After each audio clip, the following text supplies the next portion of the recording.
donc, après cette petite introduction musicale qui était une bagatelle de Beethoven, je vais donc vous parler de cet instrument qui se trouve derrière nous, qui est en réalité donc un polyphone. La dénomination exacte est orgue portatif à tuyau polyphone.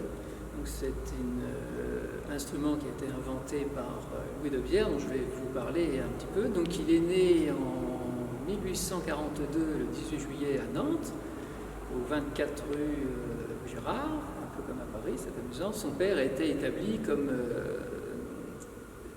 menuisier ébéniste. Dès l'âge de 12 ans, il a été embauché chez son père en tant qu'apprenti, puis employé. Et à partir de l'âge de 16 ans, il a, en parallèle de son travail qu'il faisait chez son père, suivi des études à l'école industrielle. Dès 1859, il avait donc 17 ans, il part à Paris avec des recommandations où il est embauché dès le 17 août chez un facteur d'orgue qui s'appelait Thiebaud,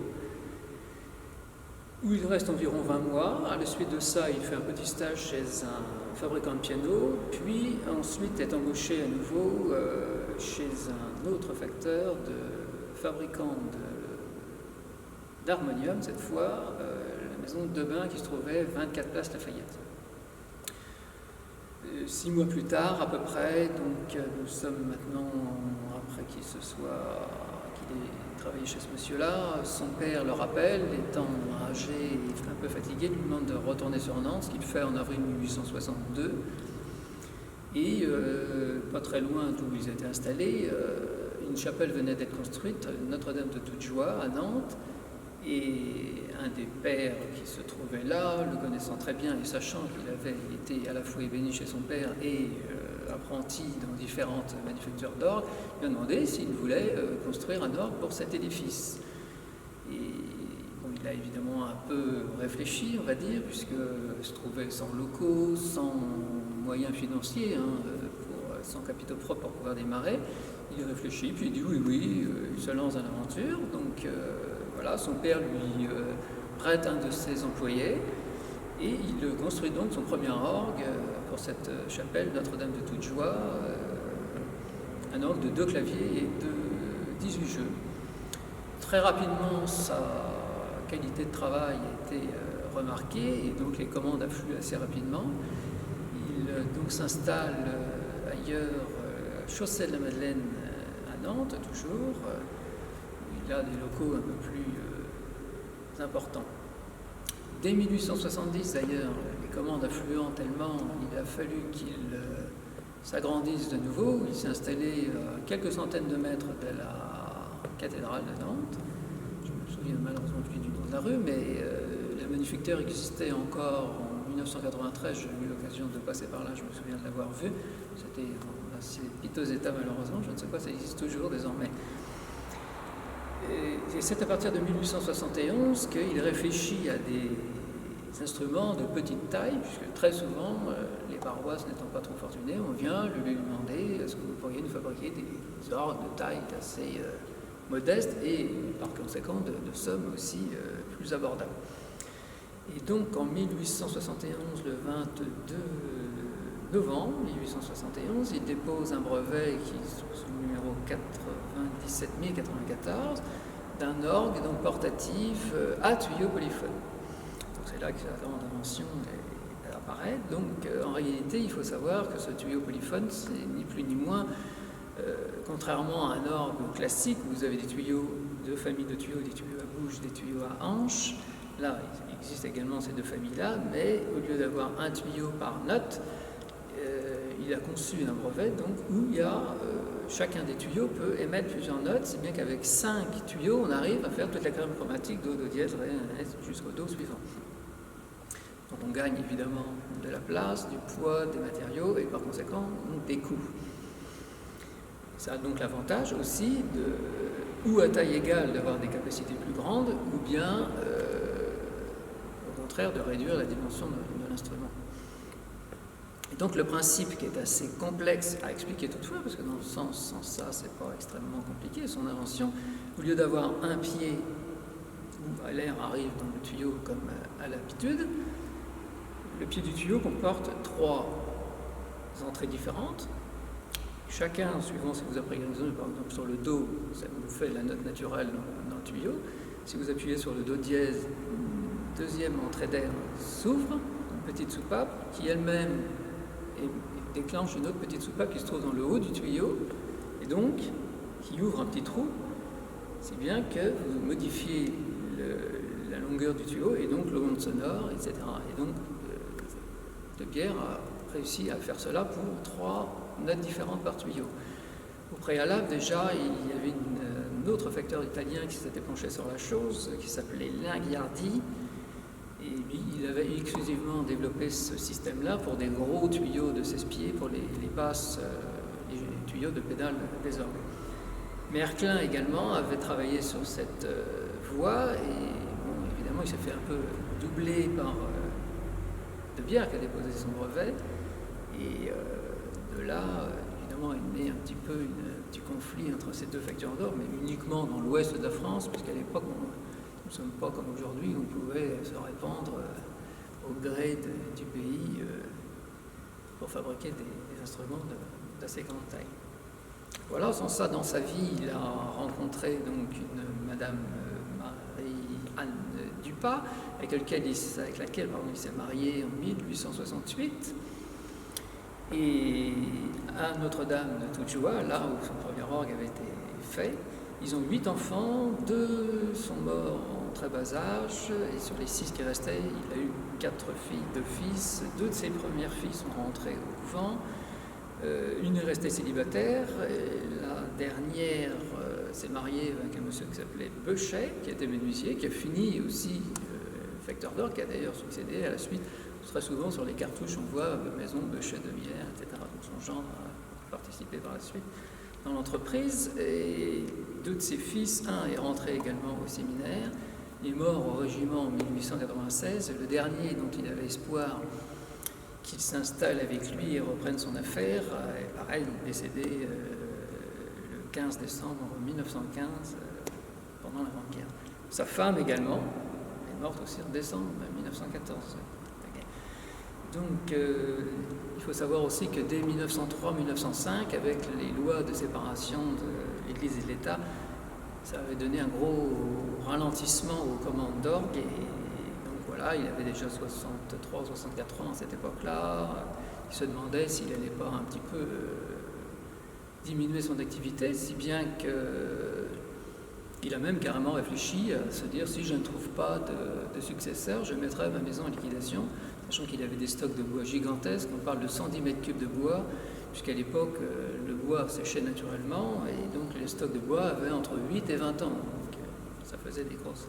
Et finalement, c'est en 1919 qu'il a cédé son entreprise à M. Gloton. Également, on verra par la suite sur les cartouches aussi qu'il y a eu Gloton, Le Maintier, etc., qui ont été successeurs de Bière. Et il avait rencontré ce M. Gloton lors de son apprentissage chez Thiebaud à Paris. Ils étaient toujours restés en bon terme. Voilà ce qui a fait qu'il lui ait transmis son entreprise. Et il est mort le 7 juin 1920, une chose toute bête, d'une insolation, imaginez-vous. Voilà. Donc il faut savoir quand même qu'il a laissé 600 orgues qu'il a pu développer durant toute sa carrière, aussi bien en France qu'à l'étranger et dans l'intégralité des continents. Voilà pour donc un peu l'historique de Bière et son entreprise. Donc, voilà. Donc je vais vous parler un descriptif maintenant donc, de l'instrument par lui-même. Donc il faut savoir que c'est composé de 2 gros blocs, on va dire. Vous avez tout le soubassement qui se trouve ici, où il y a donc la soufflerie qui est incluse. Les réservoirs font entre 150 et 200 litres suivant le nombre de registres. Ici, là, c'est le plus gros des modèles, donc on dispose de réservoirs de 200 litres.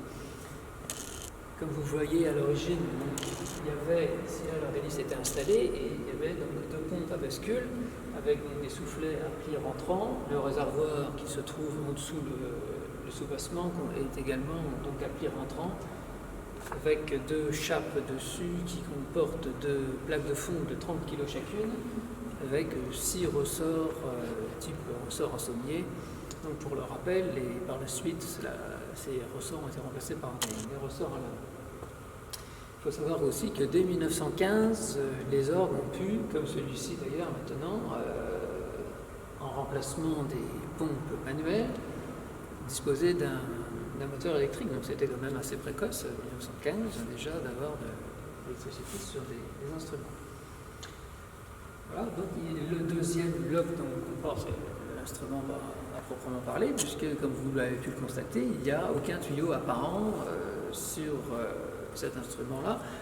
Souvent, donc, les gens s'imaginent que c'est un gros harmonium, c'est en réalité bel et bien un orgue à part entière, mais dont les tuyaux sont totalement dissimulés dans ce grand coffre qui est quand même assez joliment dans ses proportions et ses ouvrages, donc totalement en chêne et donc avec des jalousies sur le dessus et le derrière qui servent de boîte d'expression et qui sont actionnés ici là.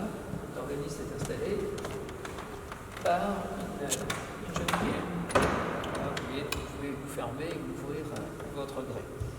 Voilà, donc anciennement, un fameux spermoboscule qui n'était pas forcément commode à actionner tout en se concentrant pour jouer, tirer les jeux, éventuellement tourner les pages, etc. Vous avez là aussi deux socles qui servaient tout simplement pour disposer des bougeoirs. Voilà, maintenant on est malheureusement dans la pénombre dans les églises. On peut peut-être couper. Donc voilà, concernant la partie clavier, donc vous pouvez constater qu'il n'y en a qu'un seul, il comporte 56 notes. Le clavier est en chêne recouvert d'ivoire, à l'époque ça se faisait encore. Et donc il faut savoir aussi que le clavier est transpositeur, ce qu'apprécient énormément les gens qui accompagnent les offices, puisque bien souvent les chants sont des fois nécessitent une transposition pour pouvoir être chantés suivant l'ambitus de la personne qui chante. Vous voyez, vous pouviez déplacer le clavier, voilà. Donc comme je disais, un seul clavier, 56 notes.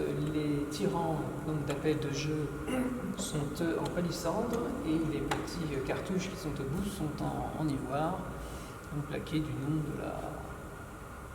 du registre en conséquence. Vous pouvez apercevoir donc qu'il y a plusieurs registres, il en compte 8 cet instrument-là, à savoir que les registres qui se trouvent par là sont divisés par deux, c'est-à-dire qu'il y a ce qu'on appelle des basses et des dessus. Certains jeux ne jouent que d'ici jusqu'au do médium et inversement, les autres font l'amplitude au-dessus pour pouvoir avoir du distinguo entre la basse et la basse et le chant. Pardon. Certains sont doubles, par exemple vous avez l'octave de 4 pieds qui peut être à la fois sur le grave et sur l'aigu, donc on est obligé d'avoir deux tirants pour le même jeu, puisque sans ça vous avez en réalité deux moitiés de jeu là. Ici vous avez ici aussi un petit curseur qui se déplace, qui indique le niveau d'air du réservoir qui se trouve en dessous. Donc si je coupe à l'interrupteur, donc le réservoir va se dégonfler, on va voir le petit curseur qui va retourner à zéro, donc il va indiquer quand il est totalement sur la droite que le réservoir est vide. Ça permet à l'organiste, quand il joue, de savoir comment se comporte le réservoir, parce que quand on a tous les jeux tirés et qu'on joue en plus des gros accords, vous verrez tout à l'heure, éventuellement on peut voir des fluctuations avec ce petit curseur qui est en ivoire également. Donc là, il va logiquement retourner sur la gauche, voilà. Donc ici, là, vous avez systématiquement un petit cartouche qui indique le fabricant.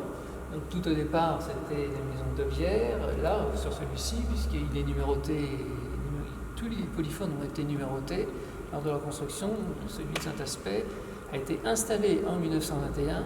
Je ne sais pas encore tout à fait de quelle date il est précisément, puisque je viens d'en me renseigner auprès d'une association qui s'occupe exclusivement des polyphones. Je n'ai pas encore eu la réponse à ce sujet-là. Le monsieur m'a dit que d'après la numérotation, il pourrait nous dire la date exacte de construction. Mais on voit déjà que ce n'est plus la maison de Bière en tant que telle, mais il y a marqué anciennement maison de Bière, Le Maintier et Gloton. Déjà, ce sont déjà successeurs à Nantes.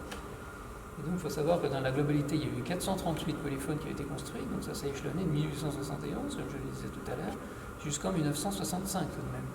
Il y en a eu énormément qui ont été exportés dans les colonies françaises, en Guyane, dans les Antilles françaises, etc. Et donc pour les pays étrangers, il était pris le soin que toute la visserie soit en laiton, etc., pour éviter l'oxydation, et tout ce qui était en peausserie était traité à l'arsenic, pour éviter évidemment les ravages des petits insectes.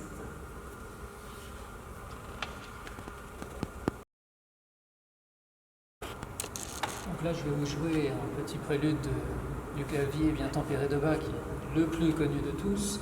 Donc là, pas de grande difficulté, il n'y a pas spécifiquement de jeu à changer en cours de morceaux, donc vous verrez que voilà, ça se passe assez simplement. Ensuite, je jouerai une seconde pièce qui est une fantaisie de Mozart, où il y aura beaucoup plus de manipulation.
Voilà, nous allons donc passer maintenant à la partie intérieure. Comme vous pouvez le voir, donc, quand même relativement rempli, malgré le condensé donc, de la taille de l'instrument en général. C'était donc justement l'idée, c'est d'avoir un orgue de taille modeste, mais avec des possibilités donc, relativement importantes.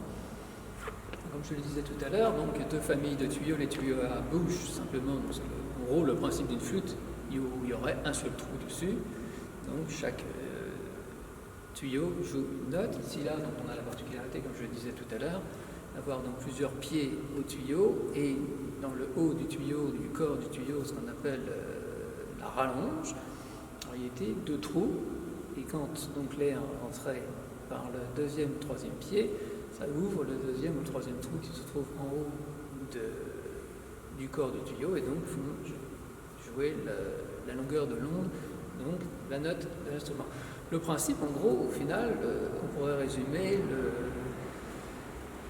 le principe du tuyau polyphone. Prenez un saxophone, par exemple, le volume du corps de l'instrument est toujours le même. Et pourtant, vous faites l'intégralité des notes avec. On pourrait imaginer un peu ce système-là. Donc ces fameux petits trous qui sont rallongés dans la rallonge et les plusieurs pieds remplacent les clés qui sont sur l'instrument.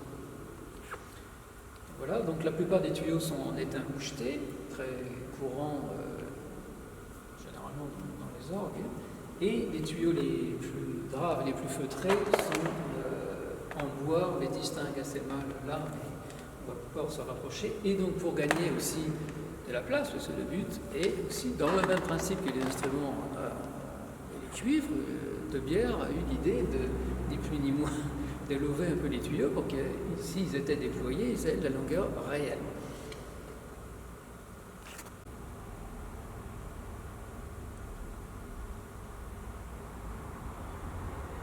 Comme vous voyez, donc les tuyaux en étain moucheté, tuyaux en bois. Dans le fond, malheureusement, on distingue mal. Il fait son, et vous avez ici, là, complètement dans le haut, on distingue les fameuses petites soupapes dont je vous parlais tout à l'heure, qui vont s'ouvrir dans le haut du tuyau, et donc, suivant leur hauteur, modifier l'onde dans le corps du tuyau. Voilà le principe de cela. Malheureusement, on ne peut pas en voir non plus le pied, ce qui est regrettable. On aurait vu effectivement, pareil, les trois petites entrées d'air qui correspondent aux trois notes que peuvent faire chacun de ces tuyaux.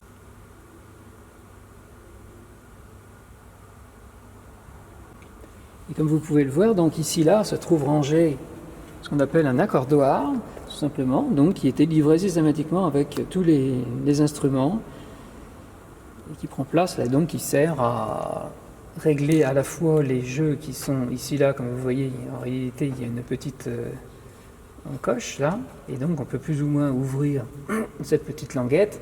Ici là on en voit un qui est tout à fait roulé là. Voilà, donc pour modifier la hauteur du son lors des accords, et tous les jeux qui sont donc à hanche ont inversement cette petite tirette qui est là et donc qui règle la hauteur de la hanche dans le pied du tuyau, mais bon, on peut malheureusement ne pas les distinguer. Donc voilà, donc cette fois-ci présentation de la face côté clavier de l'orgue. Donc vous avez ici là toute la mécanique donc, de tirage à la fois et des jeux et des notes. Vous voyez, si je gigote un peu des notes là, vous allez voir en même temps donc toutes ces petites tringles là qui bougent. Alors il faut savoir que tout ça c'est simplement tenu par des petits écrous qui sont en cuir. En réalité, la petite tige est filetée là et les petits écrous sont tout simplement en cuir. Voilà, donc tout ça, ça s'appelle dans le jargon des abrégés, des pilotes. On distingue ici, là, ça c'est simplement le cadre qui soutient tout ça, et ici vous apercevez encore là deux tuyaux en bois et d'autres qui vont évidemment taille décroissante, et donc certains tuyaux, surtout les jeux flûtés, donc qui sont généralement en bois, sont ici là bouchés, puisque quand on bouche un tuyau, on a aussi l'avantage de lui faire jouer une octave plus grave. Ça évite d'avoir des tuyaux, puisque plus les tuyaux sont graves, plus le tuyau est à la fois gros de diamètre et long. Donc en les bouchant, on triche, entre guillemets, en gagnant une octave inférieure. Et donc c'est pareil, l'accord se fait, là dans ce cas-là, vous avez en réalité un tampon de feutre qui le bouche, avec une petite boules, quelque chose avant qu'il soit préhensible, et donc vous coulissez simplement le tampon de feutre dans le haut du corps du tuyau pour y régler sa justesse de note. Donc ici sur l'extérieur, vous pouvez voir qu'il y a des poignées, puisque comme son nom l'indique, je l'ai dit, le terme exact est en réalité orgue portative à tuyau polyphone. Donc il y a des poignées, d'ailleurs c'est bien patiné, mais en réalité les accroches sont en bronze là. Donc tout le corps est intégralement en chaîne, comme je le disais tout à l'heure. Donc il faut savoir que dans la globalité, ça pèse quand même 670 kg, donc 490 pour l'orgue, 10 kg pour le banc, et donc le reste, le socle avec la soufflerie, le réservoir, je vous dis, il y a 2 plaques de fonte de 30 kg sur chacun des réservoirs, etc. Voilà dans la...